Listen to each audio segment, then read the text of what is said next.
Good evening. Tonight on the Read Down, the Electoral College results are in, Bill Barr is out, and Mitch Mcconnell finally acknowledges the reality that Joe Biden is president-elect. That and much more tonight on the Read Down.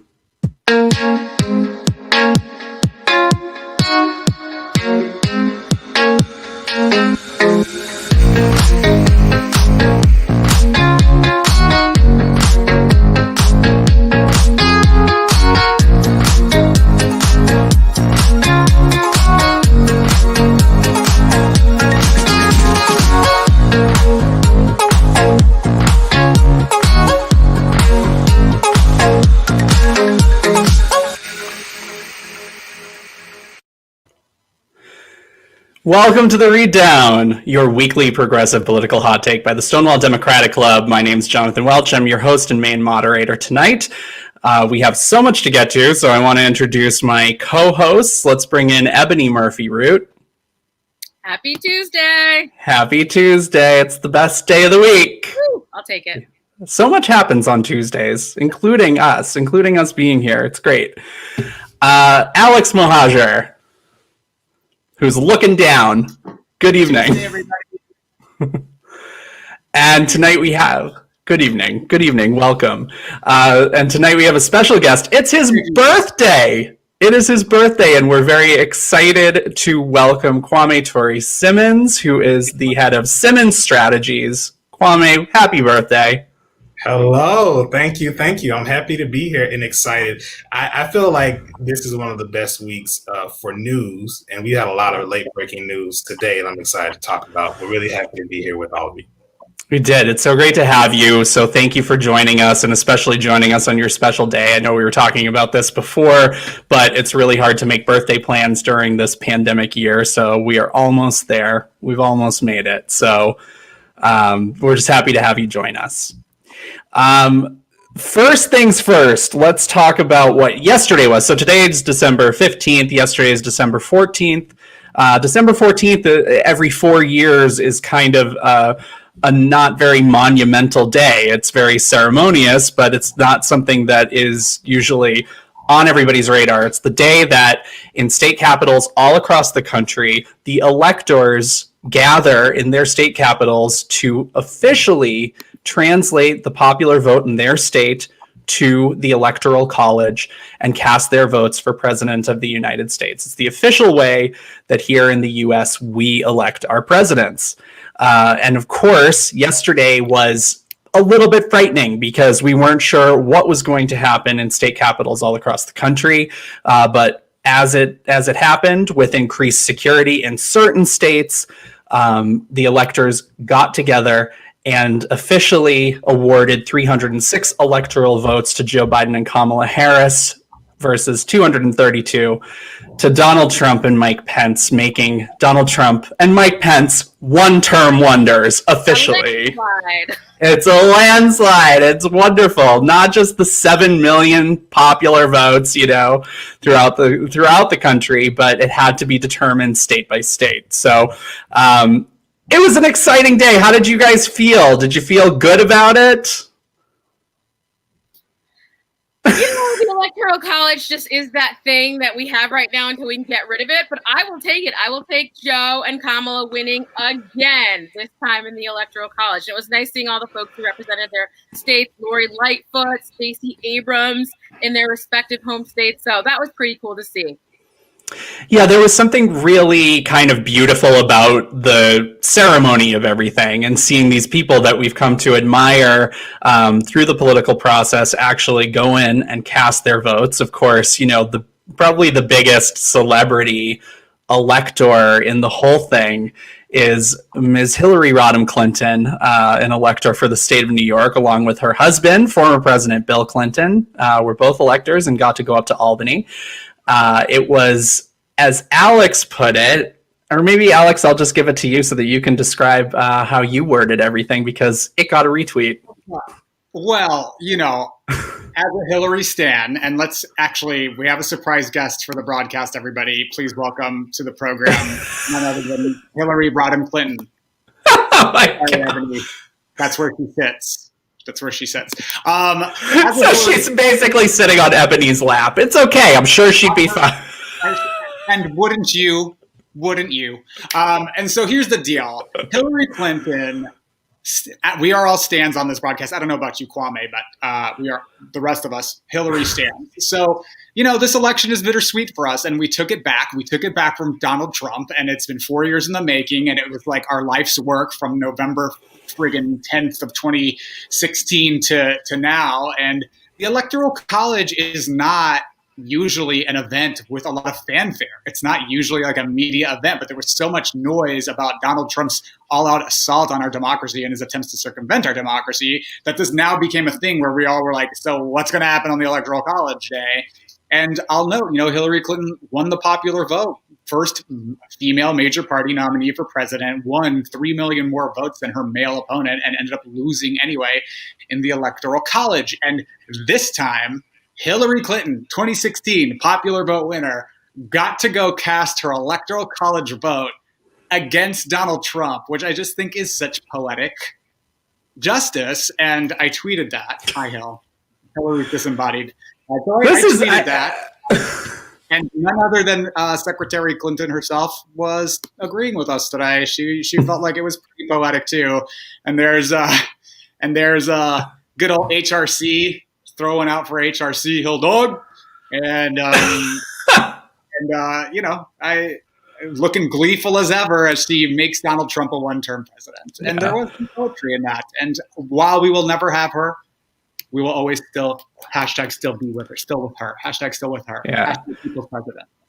It's all a process, and unfortunately, I think we all do feel, rightfully aggrieved that she did not make it 4 years ago. But of course, she paved the way for our wonderful Madam Vice President Kamala Harris, and of course, Joe Biden, who is, one of the most empathetic, kind people to ever set foot in the White House. So I really think that, it makes me feel so good and so secure that they are okay, here we go. We've got the full slate.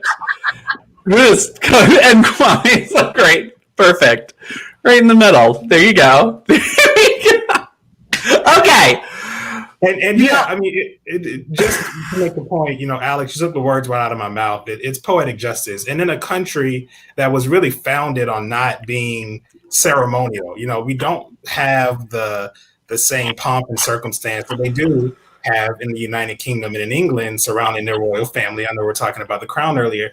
And so this is really one of those rare moments that we do get to celebrate our election. Now, I will say this.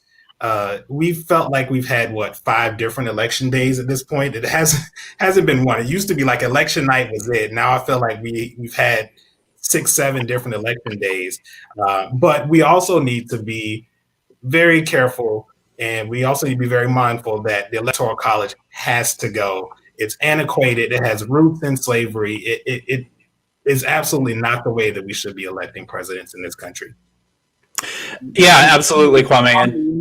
You know who would agree with you, and I'm gonna pull you back up. Are we doing this again? Are we? Oh, okay. There we go. Okay.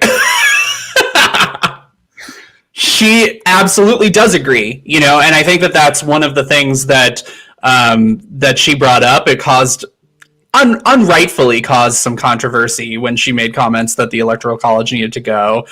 They were saying this on CNN that, is it the right time? And it's like, of course, it's always the right time. It is always the right time to criticize this institution.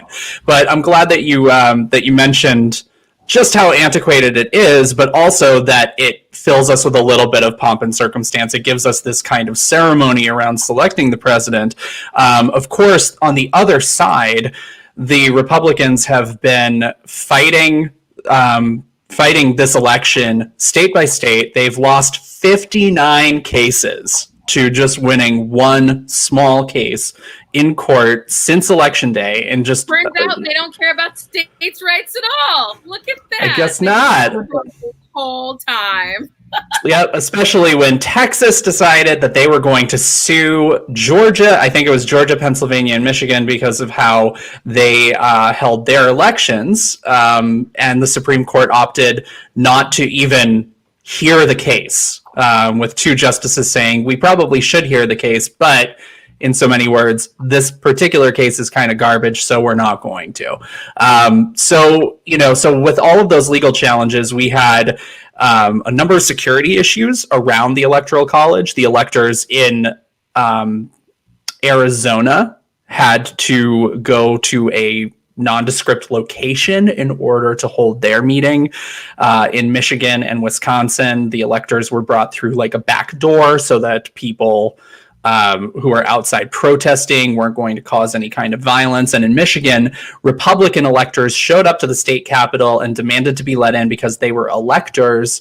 And there's video that unfortunately we didn't get for tonight, but the security guards are saying to them, I'm sorry, but you're not the actual electors who will be voting today, so you're not to be let in. The others have been checked in.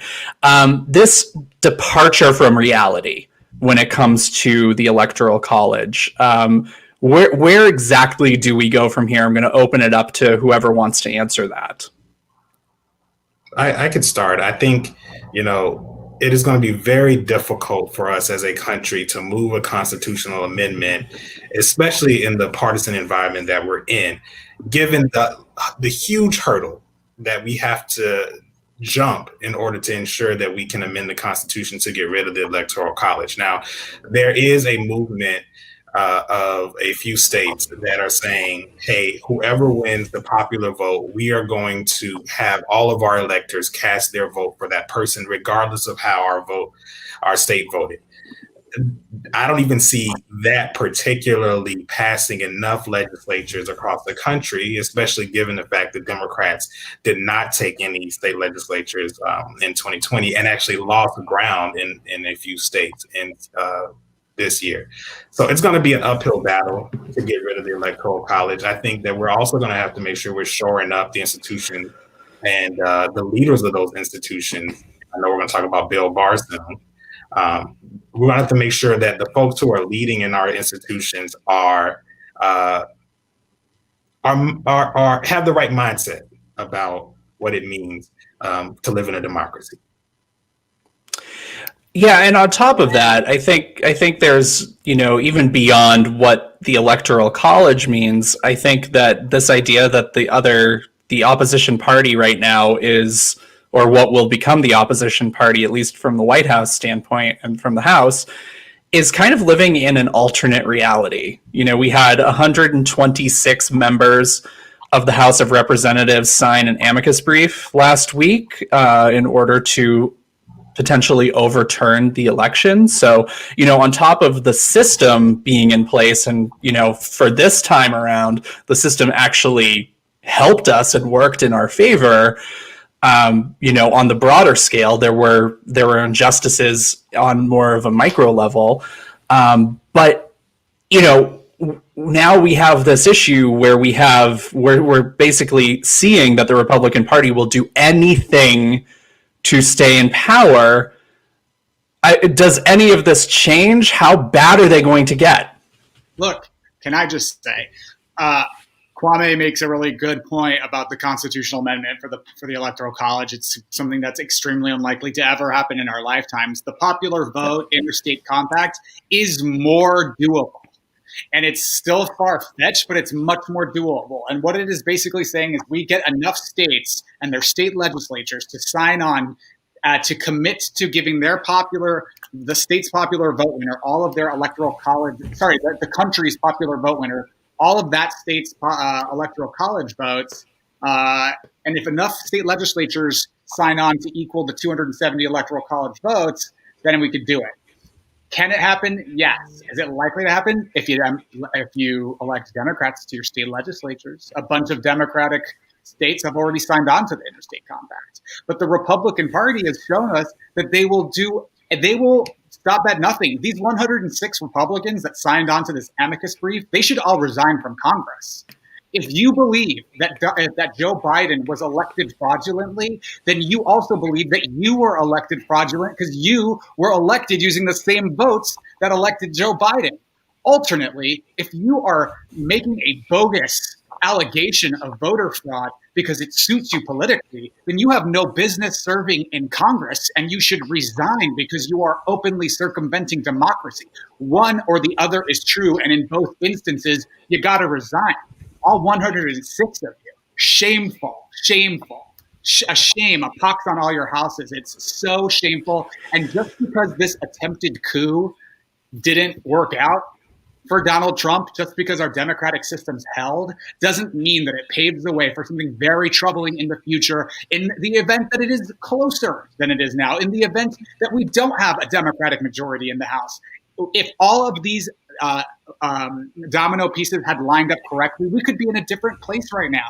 Yeah. So it might have failed this time, but what it is saying is that in the future, political authoritarians and fascists who happen to rise to power like Donald Trump did may have a shot at doing this unless we make sure that we reinforce our democratic institutions with the airtight to make sure that this doesn't happen again. It's a shameful, very dark time in our democracy that this was even close, that we are living through a coup, attempted coup presently. Yeah.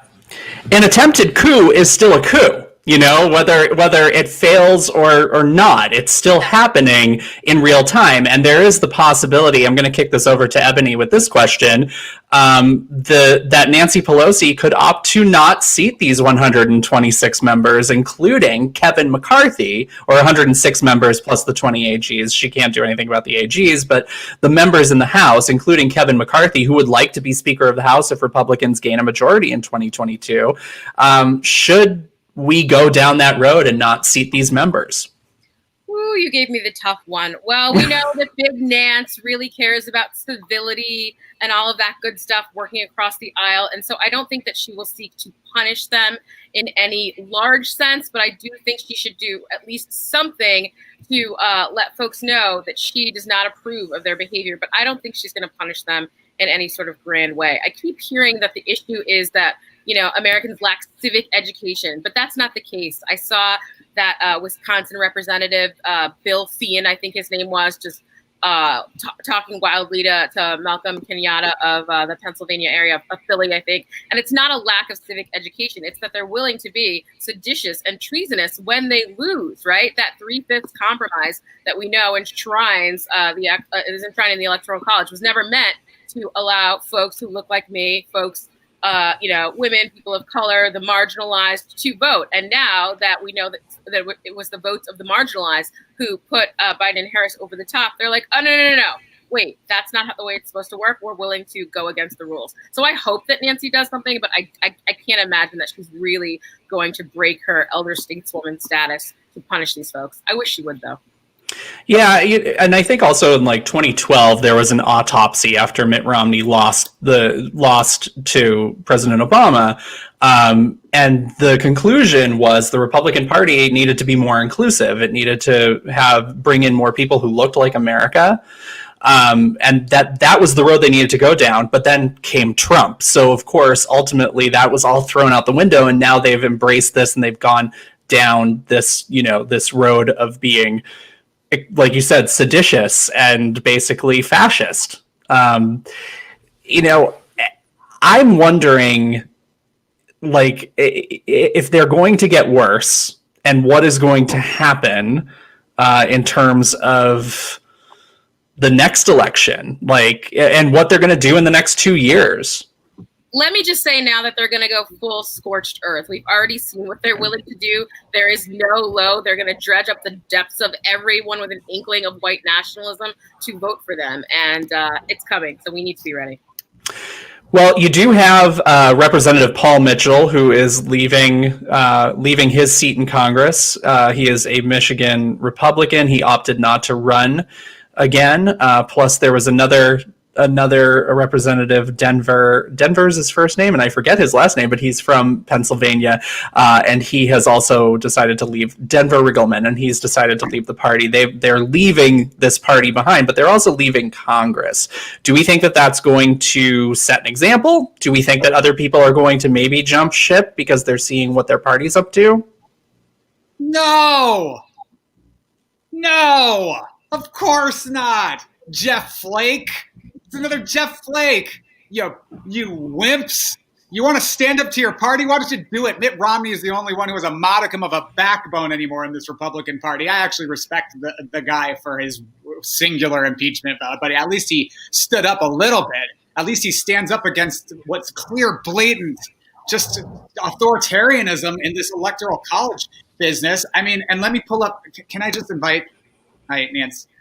Look, here's the deal. No. You want to make a change in your party, you got to stay in the party and reform the party, not jump ship. It's like these guys are all like, oh, I'm scared of what the Republican Party's become, so I'm going to leave and let all the crazies run it. Come on. Throw a backbone. Jeez Louise. Well, I think they also know the same thing that Trump knew in 2015 and 2016, which is their pathway to getting elected is not as an independent. Their pathway is choosing one of the two major parties. It's the exact same reason that Bernie Sanders decided to run in a Democratic primary. It's the same reason why Donald Trump, who has historically not been conservative, historically not been a Republican, decided to run as a Republican instead of a MAGA party, which I think is coming. You look at all the protests, you look at all the folks, they're not talking about being Republicans. They're talking about being Trump supporting MAGA folks. So I think we're headed towards a MAGA party, and I think it's going to split the Republican Party. Now, the Republican Party lucked out in 2010 because the Tea Party ultimately didn't split their party apart. But the Tea Party was not all about, but they talked a lot about policies and ideas. These MAGA folks are not talking about that. These MAGA folks are talking about being openly racist, openly sexist, openly homophobic, trying to be xenophobic, all of these things. And I think that is you're going to see backlash from the establishment Republican Party who want nothing to do with that. The folks who put together that report after 2012 and said, what the heck do we do to win? They're going to say, no, we're not having this. The Lincoln Project, for all their flaws, the Lincoln Project says they're sticking around until they can rid the Republican Party of these Trump sycophants. And so we're going to see a huge fight over the next few years. And I think we're going to see Trump run, if he decides to run in 2024, not as a Republican, but as a MAGA party person. Kwame, you took the words out of my mouth because I've actually been really thinking about this. A lot of people have been saying that the Republican Party is full on Trump, and they truly have. I mean, he has completely hijacked the Republican Party, and all of these Republican politicians are just like right in line with him. But without him being there, and with him going off and doing whatever, running his PAC and living in Mar-a-Lago and dodging prison time for the next few years, like, I don't know that he'll actually stay with the Republican Party. So it's a very good point that, these Republicans who do have some common sense, maybe it's not going to be them actually leaving the party, but maybe it's going to be the Trump people leaving the party and splintering it. Either way, the media is kind of setting up this narrative that we're the ones who are going to have an uphill battle, but it could be entirely possible that come 2022, we have another third party that's full of all of the Trump sycophants. I don't know, but I do kind of think that could happen. Back to the Republican Party, though, Mitch Mcconnell, Senate Majority Leader Mitch Mcconnell, finally today, because of course the Electoral College met, decided that he would congratulate on the Senate floor President-elect Joe Biden, Vice President-elect Kamala Harris. From what we understand, the president-elect is going to have a meeting with Mitch Mcconnell. They have spoken. They do have a long relationship. They served in the Senate together for decades. Personally, I think that McConnell is going to continue to be obstructionist in everything that he does, but do we feel a little glimmer of hope that they have this long-standing relationship? I'm waiting for Alex to scream no, but anybody jump in. Of course not. You gotta be kidding me. Of course not. Mitch McConnell, the biggest shitbag. I mean, he's a worse shitbag than Donald Trump ever was. Okay, he is a terrible, terrible, self-serving political opportunist. He used Trump. He'll use the next guy. He is just out to do what he wants for him, and he is a toad. No, of course. No, and he was also the single most obstructive force in the Obama administration. I have no reason to believe that he would do anything differently with Joe Biden. Anything. I can't wait for you to moderate next, just so that I can No, it's do funny. that. It's fun. Yes, so you can rage. Okay. Exactly. Like, yeah, it's more fun to rage than it is to moderate. I'm sorry to. When I moderate, Jonathan gets to rage. And when Jonathan moderates, I get to rage. Although I guess I rage pretty much either way. But True. But when Ebony moderates, then we both rage. Then it's just completely off the wall. Yes. Sorry. Mitch is so craven. Did anybody see him sobbing last week when, was it Lamar Alexander, yes. Oh my God, he does have some emotions. But yeah, he's totally craven. He's going to block everything. And that's why Georgia is so important. Please, please, please, please, please. Gosh. Yes, we should talk. Out Mitch McConnell in the mix for the past however many years. Ugh. Well, he has been in leadership for over a decade now. He's been at least the minority leader. And so since 2014, being the majority leader, really nothing has gotten done. And even when he was minority leader, because, Democrats kind of held to the rules, still things didn't get done because they were able to filibuster everything and they were able to block things from happening. So, he's just the obstructionist in chief. And even though he had some nice words to say, I do agree with Alex. I was kind of, putting that out there as a very open question. Let's see what you guys say. But really, I don't think anybody here disagrees that he's not going to be cooperative, but it is at least good to see that there's a meeting that's going to happen. And Jonathan, just real quick, fun fact. Mitch McConnell finally spoke out and congratulated President-elect Biden today. And in doing so, he actually was later in acknowledging this victory than Russian President Vladimir Putin. Yep. That's saying something. And it's disgusting. It is truly disgusting. But I want to go to some good news because it's Kwame's birthday, and I don't want this to be. I don't want this to be all doom and gloom. Georgia. Ebony mentioned that Georgia is very important, and we've been talking about this a lot. The Georgia Democrats, of course, are organizing their efforts together. I'm going to be phone banking this weekend, so you can check them out. And hopefully join. I think that, we have some great opportunities. Joe Biden went down to Georgia today and spoke with Stacey Abrams at a rally in Atlanta, or I think right outside Atlanta, with both Senate candidates, a drive-in rally. So he's down there campaigning. Kamala Harris is going to go down. And it's basically the center of the political universe. But yesterday, as the Electoral College met, so too did Georgia voters. Early voting started in Georgia. And on the first day of early voting, in the general election, about 138,000 Georgians cast their votes in day one. Yesterday, 168,009. Don't know what happened there. 168,093 voters cast their votes on day one. And as of right now, close to 500,000 Georgians that we know of have either early voted or returned their mail-in ballots, and it's only day two. Yeah, that enthusiasm remains. It's full Georgia, please. The lines in Fulton County. Yeah, that's super encouraging. I am from Georgia, actually. I was born in Georgia in a small town, not so small anymore, but Statesboro, Georgia, which is just outside of Savannah.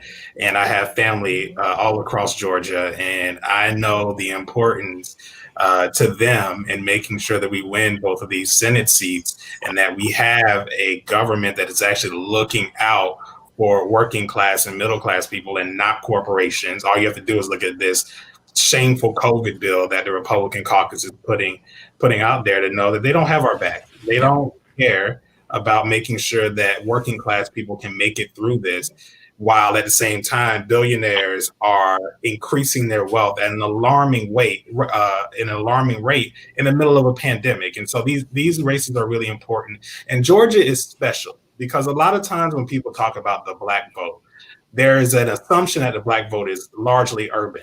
But if you look at Georgia, there are a lot of places. You talk about Savannah, you talk about Statesboro, you talk about Macon, you talk about the suburbs of Atlanta. You have a lot of rural Black voters in Georgia. You also have a lot of suburban Black voters in Georgia.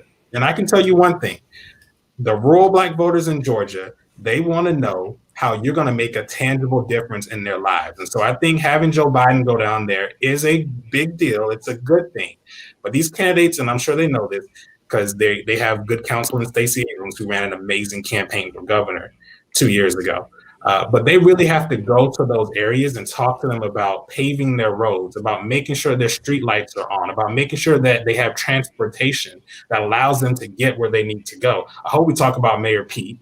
Of course we're going to talk about Mayor Pete, but we're not there yet, but that's okay. Little teaser. Little foreshadowing there. Should we call him Secretary Pete, is what I'm wondering? Hopefully, yes. Yes, hopefully right. he gets confirmed. Yeah. But yes. I'm super excited about Georgia. I think it's going to be a tough fight, but it's going to be doable. And if we pull this out, we need to also make sure that we're thanking Black voters for once again saving our asses in this country. Damn right. And you know what? Let me give you one more little glimmer of hope that day one so far, from what we understand from the numbers, 16,000 voters who did not vote in November cast their votes on day one of early voting. And those are overwhelmingly Black voters and young voters. So we're talking, that is a birthday present to Kwame. This is but really, we're talking about a big demographic shift, and we're also talking about a generational shift. You brought up the candidates and how they are actually going to approach voters. You have John Ossoff, who is a protege of John Lewis. You have Reverend Warnock, who is at the pulpit at Ebenezer Baptist Church. So they are keenly aware of who the electorate is in their state and who they need to talk to. But also with Ossoff, you would get the first millennial senator, and he is a TikTok sensation. So all those TikTok kids are turning out. Bless you, Alex. All of those TikTok kids are turning out for Ossoff. And of course, they're running together this very tight campaign. Just, basically the three of them. What's that? It is a buddy movie. Love They're great. And Joe Biden today commented on how, which I thought was pretty funny, Reverend Warnock is in such great shape. He's like, I grabbed his arm and man, it's the size of my thigh. Come on. It's like, man, I love it. I love it all. And I would love to move to Georgia if everything continues to get on the up and up. And we have some video of some of the activity that's been happening in Georgia. Not only was Biden in Georgia, but former President Barack Obama was also in Georgia. And if we want, we can roll that video now. Roll it. You have two extraordinary candidates in John and the Reverend who deserve your vote. And let's face it, you've also got two senators who badly need to be replaced.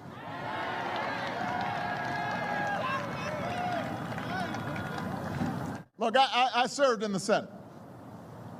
I remember when we used to get briefings in the Senate for threats, including the kinds of briefings that your two current senators got about COVID-19. They got briefed. You go into this room and it's all top secret and you got to kind of close everything off, and you can't take anything out of the briefing room because this is part of your responsibility as a public servant. And the point of these briefings is so that you can take quick action to protect the American people before it's too late. That's why the Senate gets these special briefings, to serve the interests of the people who have sent you to Washington, to serve their interests before your own. When I heard that your two senators here in Georgia, and understand, what I'm about to say now is not a partisan statement. I'd be just as hard if I heard a Democrat was doing this. Your two senators publicly were telling you that the virus would be no big deal. But behind closed doors, they were making a bunch of moves in the stock market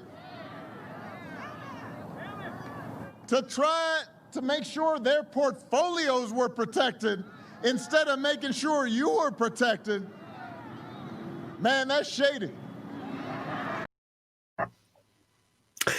You just gotta love how Barack Obama gives zero fucks at this point. You know, like he started to show that in the last like year or two of his presidency, and now that he has been campaigning, and of course that was from the general election because he was campaigning for Biden as well. But he's out there hard for these two.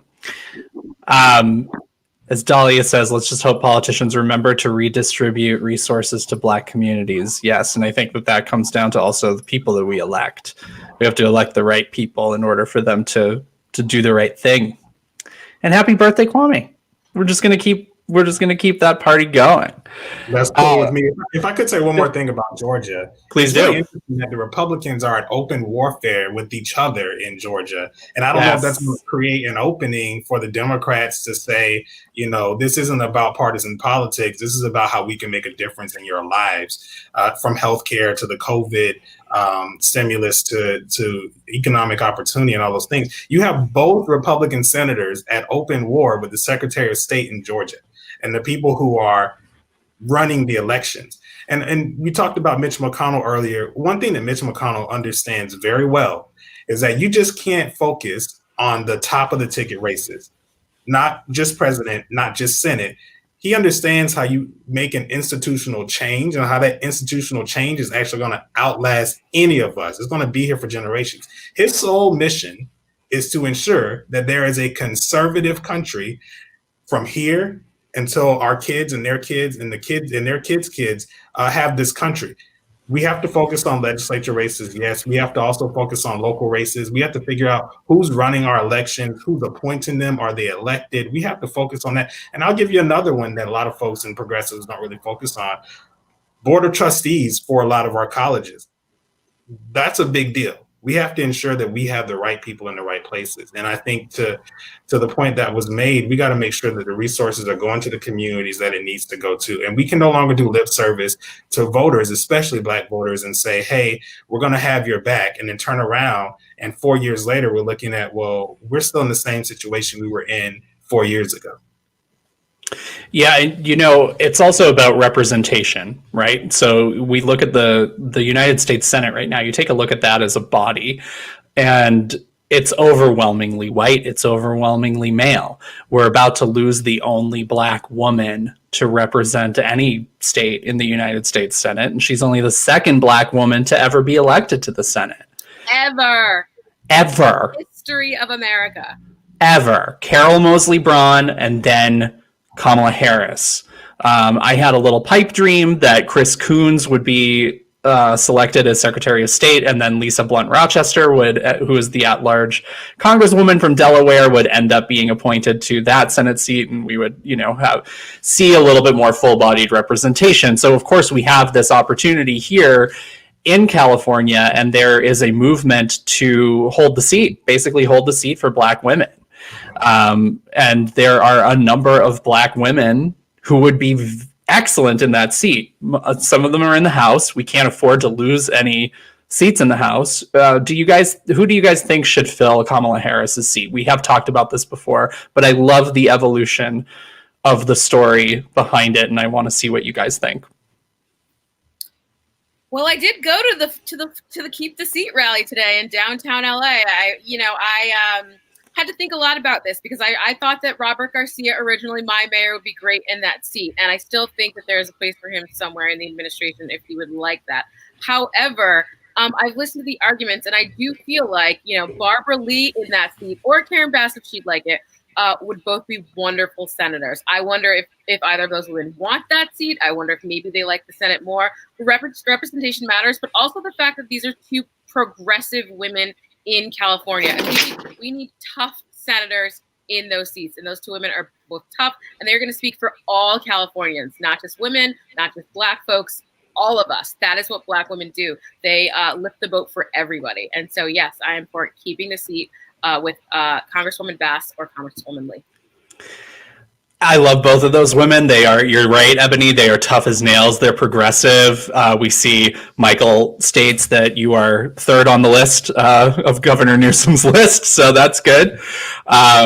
Karen Bass, of course, was on the short list to become vice president. She is a Southern Californian. Barbara Lee is from Northern California. I have a pick that's a little unconventional, but I want to hear if anybody else has a thought.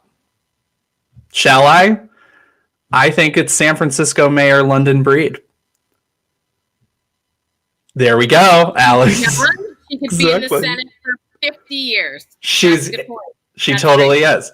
She totally is. And she has a very Kamala energy to her. And of course, when you're looking at replacing somebody in the Senate, you should look for somebody who kind of embodies some of the same principles, who brings something that's very similar to the person who has vacated that seat. And, I love Robert Garcia, Ebony. I think that we also need a gay man in the United States Senate, because we've never had one. California's never had a Latino represent us in the United States Senate, which is wild as well. But Dianne Feinstein could also retire. It's just, sorry, that came out of my mouth. Yeah, so I want to be a little unconventional. Yeah. And say that I think that it should be someone who's not planning on running for the election when it comes up, when that seat's time comes up. And the reason why I say that is power of incumbency is there's a lot of power in incumbency. And I would rather have the people choose who's going to be in that seat long term than have a thumb be put on the scale for one candidate over the rest of the field. And so I think it's someone who will be a caretaker to say, I'm only here until it's time for us to elect the full term 6-year senator. And I love all the names that have been mentioned so far. I'm a huge fan of Karen Bass, and I think she would be great in that seat, especially I think it would cement Karen Bass's legacy as a force in California politics. But I want to hold fast to someone who's not going to run for that election. I love that unconventional thought. And actually, my home state of Massachusetts, when there's a Senate vacancy, that's how it happens. The governor appoints someone to be a placeholder for 3 to 4 months. That's it. And then a special election happens. So all the hats that are thrown into the ring get thrown in. And you're right, Kwame, you don't put your thumb on the scale. You don't say, I think one of the reasons why we had a hard time with the Senate this time around is because we ran against so many entrenched incumbents in these states. It's really, really hard to topple an incumbent no matter how they got there, unless your name's Martha McSally. Like that's the only time that it's easy, Well, the thing about Martha McSally, not to, get us off on a tangent here, but the thing about Martha McSally, he was appointed, right? Yep. The people denied her that seat in 2018, and all of a sudden, not that seat, but the other Senate seat, she was appointed. People were like, we didn't vote for her the first time. Why are you putting her up on the ballot again? Okay, well, we'll reject her again. And so that, yes, power of incumbency didn't help her because she wasn't a true incumbent. Yep. And thank God. She's gone. She is no longer in the Senate. Mark Kelly was also sworn in last week, and that was something that we didn't bring up on the read down, but we welcome him to the Senate with open arms. Kwame makes a really good point, and guess where that situation has arisen currently? None other than incumbent Senator Kelly Loeffler, who is an appointee. She was appointed in January. She bought that seat, and she does have the power of incumbency, and it is a very troubling example of how money can make somebody a United States senator, and she is talentless. She is talentless. Her debate against Reverend Warnock was insanity. That she is a viable candidate for the United States Senate is insane. She would have never gotten that far had she not been appointed to that seat, because her husband, Jeffrey Sprecher, is the president of the New York Stock Exchange, and she happens to be a billionaire. So it is just another troubling example, and why I think what Kwame is saying is very important. I think incumbency should not be taken lightly, and it's something that should be taken into account, that this isn't something where you're purchasing the seat for somebody terrible like Kelly Loeffler, who then could later on have a legitimate shot at winning that seat because she's the incumbent, And so that's what I'll say about that. Kelly Loeffler has got to go. She's not even a native Georgian, I don't think. She's from Illinois. So, I mean, carpetbagger, you corrupt, homophobic carpetbagger. Get the heck out. Get out of our house. Yeah, she also Oh, go ahead, Ebony. One thing about age, though. So I said London Breed is young, and she is, but I just double checked. She's 46, which is kind of young. Okay, so I just also, age is a tricky thing with Black women, and you're too young until you're too old. So she's not super young, and just keeping that in mind, because it's a tough window for women. It's important to be able to remind. It's true. Yeah, it's true. And in politics, of course, being like 55 is being young. I mean, we look at Kamala, who's I think 56, and people really look at her as like the ushering in of a new generation. Yeah. Right? She's a kid. She's a kiddo. Not to bring up the Jill Biden thing, kiddo. We'll get to that, because I'm sure that's another topic. But certainly, when you're a woman in politics, I agree that sometimes you're looked at as almost like that is such a factor. I mean, we've had people discuss Elizabeth Warren and her candidacy and how, she's 70, but it's like, well, there are men who are 10 years older than her who are running viably, and nobody's really talking about that. The window is so narrow, and yet we had Paul Ryan, who was the same age as AOC when he was first elected, and nobody infantilized him in the same way. Age is so gendered, and then you add in race, and you can't, Black women can't help it. We look so young, for the melanin. It's true. So it's true. Us. That's true, and that helps in a way, because I even thought Dianne Feinstein looked much younger than she was up until recently, and we see that she's she is pushing 90, which is quite shocking. Health insurance we all help pay for. That's right. That good health insurance and that cool San Francisco air. Whenever she's back home. Anyway, I do want to talk about appointments, because beyond the Senate, we have a couple of very exciting cabinet appointments that are announced just today. Mayor Pete, of course, Pete Buttigieg, who ran against Joe Biden in the primary and was one who was quick to drop out and endorse Biden and really gave him a boost before South Carolina, is named as the Transportation Secretary. He would be the first openly LGBTQ cabinet secretary in U.S. history. He would also be the first millennial to ever serve in a cabinet. So our generation would finally get some representation in the cabinet. On the energy side, former Michigan Governor Jennifer Granholm, not the current woman from Michigan, but the other one. She is an immigrant from Canada. She was a two-term Democratic governor, and she was talked about for a lot of different positions if Hillary Clinton had won, because she was very involved in the Clinton campaign in 2016. Jennifer Granholm has given a lot of her career to re-energizing the auto industry around green energy, so she will be the Secretary of Energy. How are we feeling about these picks?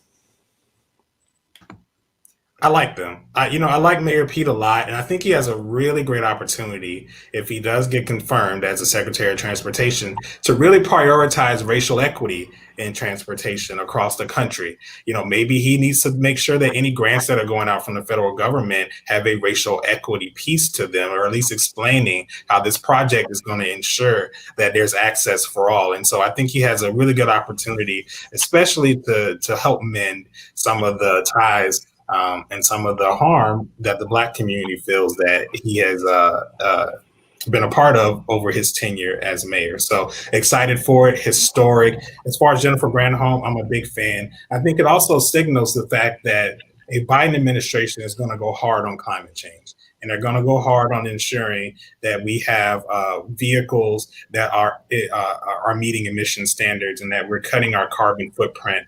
And so I think that Jennifer Granholm is a good person. I've heard good things about her management, and I heard she's no nonsense. So I think she's going to be a good person in that position to ensure that from an energy standpoint, that we are doing whatever we can to make a difference on climate change. That's an excellent point, because that is something that we keep hearing in all of the selections that Biden is making, that it's going to be a full-bodied cabinet approach. So it's not just going to be the duty of the Secretary of Energy to handle something like that. It is going to be a piece of transportation. It's going to be a piece of of commerce. It's going to be a piece of even state, where you have John Kerry as a special climate envoy. So there's a big opportunity to really tie that together and make that the primary focus. So it's very exciting. These picks are really exciting. As Dahlia notes, racial equity should be intentional during the new administration across all government agencies. Absolutely, I agree. And probably more so in the Department of Justice, where we have yet to find out who is going to be named as Attorney General and who will be on the team over there. So we are just waiting for those names to drop. We are running out of time, so it's good. It's time to close the main topics and go over to the library, where we are going to read whomever we wish to read. We're going to get on a tangent, get on a soapbox, and make our feelings known. I want to start with our special guest, who is the birthday boy. Kwame, do you want to get on a soapbox? Is there anyone you'd like to read? Is there anyone you'd like to tear apart? This is your opportunity. Yeah. So I am going to read the senator from Florida, Marco Rubio, my former home state, who has decided that now that he doesn't have to be a Trump sycophant anymore. He's going to pretend that he cares about the issues, and he's going to pretend that he cares about these cabinet appointments. I mean, the fact that they're up in arms about these tweets from Neera Tanden, who's been named as the pick for OMB, when for 4 years they ran away from cameras saying, "Oh no, I didn't see that tweet. I didn't see that tweet from Trump." You saw it, you read it, you didn't care. And now that Trump's on his way out, you're trying to weasel your way back caring about the issue. I think that Marco Rubio is the poster boy for pretending to care about issues now, when over the last 4 years, he's been anything but a deficit hawk. He's been anything but someone who has been pushing for middle-class tax cuts. And I think Marco Rubio is going to have a stain on his record for the rest of his political career, and rightly so. Now, his time is coming up in 2022, and we need to ensure that Marco Rubio is no longer allowed to be in the U.S. Senate. There's no reason why he should be a committee chair of a hugely important committee like the Intelligence Committee. He has to go. He's not good for the state of Florida. He's not good for the United States. And he has proven that he will put political ambition above anyone and everyone else in our country. So Marco Rubio, you got to go. He's got to go. My God. But he is really great at quoting the Bible and being completely blind to what those verses actually mean. No kind of context. Whew.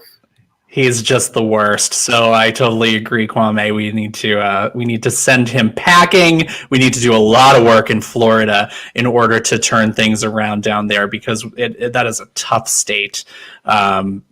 For us, especially in the coming years, but there's just a lot of work to be done. Ebony, do you have a read for us this week? Indeed, I do. We didn't get to talk about Dr. Jill Biden being disrespected by Mr. Joseph Epstein of the Wall Street Journal, but his rude comments to her only speak to the low value that we place on education and the people who do it, primarily women and, first generation college educated people that to become teachers in our country. And so I am going to make my plug for a Secretary of Education who has been a public school classroom teacher. I know many folks love Randy. She's done great things for the union. Lily Eskeson Garcia, a lot of people would be pleased with her, but I've got my plugs, and here's who. So Julian Vasquez Healig, who is in Kentucky now, the dean of Kentucky College of Ed, brilliant guy. Bettina Love, everybody loves her. She would bring a racial equity lens to the Secretary of Education. These are people who committed their lives to education in the classroom, colleges around the country, working on behalf of students and teachers in our country. Somebody like Diane Ravitch, somebody like Pedro Noguera. Maybe everybody doesn't know those names, but it's really annoying to us teachers when folks are like, Stacey Abrams should be the Secretary of Education. Michelle Obama can be the Secretary of Education. You can't just put like your favorite person who you want in the administration to be the Secretary of Ed. It needs to be somebody who understands that education is the way in which we redistribute the resources which have been historically kept from marginalized folks in this country. And so it can't just be like your fave. It needs to be somebody who understands how schools work, what teachers want, what students need. So let's please pick an educator who is pro-teacher and pro-public school to be Secretary of Education. I hope I have made myself clear. No more, Arnie's. Thanks. I couldn't agree with you more. I think that one of the refreshing things that I'm seeing about this cabinet is that these aren't people who are like, I could either take a cabinet position or go on Dancing with the Stars. I don't know. Or maybe do that after. Like, this is not about celebrity. This is about expertise. This is about competency. And this is about being able to actually do the job in an effective way that's going to help Americans. So I totally agree with you, Ebony. And that is an excellent list of very qualified educators who could potentially be our Secretary of Education. They have a lot of work to do to undo the DeVos era and to tackle student loan debt and to do these really important things that need to be handled. So, and thank you for bringing up the Wall Street Journal op-ed, because we didn't get to that. And dear God, it's not going away. It'll be here next week. And they're shocked. They thought you could just talk about women and people in education any old kind of way. And little do they know, we're all at home on our computers like... Oh my God, I know. And she is Dr. Biden, and we are going to call her Dr. Biden. I will call her Dr. First Lady Biden. I will always put that doctor in, and she earned it. At community college is like the Lord's work, okay? Or whoever you follow. That is the work. I respect nothing more than community college composition teaching. Holy moly. And look, she is so dedicated that she's going to continue teaching part-time as a full-time first lady. Like, she is going to juggle both things, and it's just she's an incredible woman. She earned that title, and she's phenomenal. Alex, who do you have to read this week? Well, I should have known Ebony was going to take my read as the education girl on our panel. So I had to frantically think of what my next person would be. Unfortunately, I'm always so angry at so many people that it's okay. So here's the deal.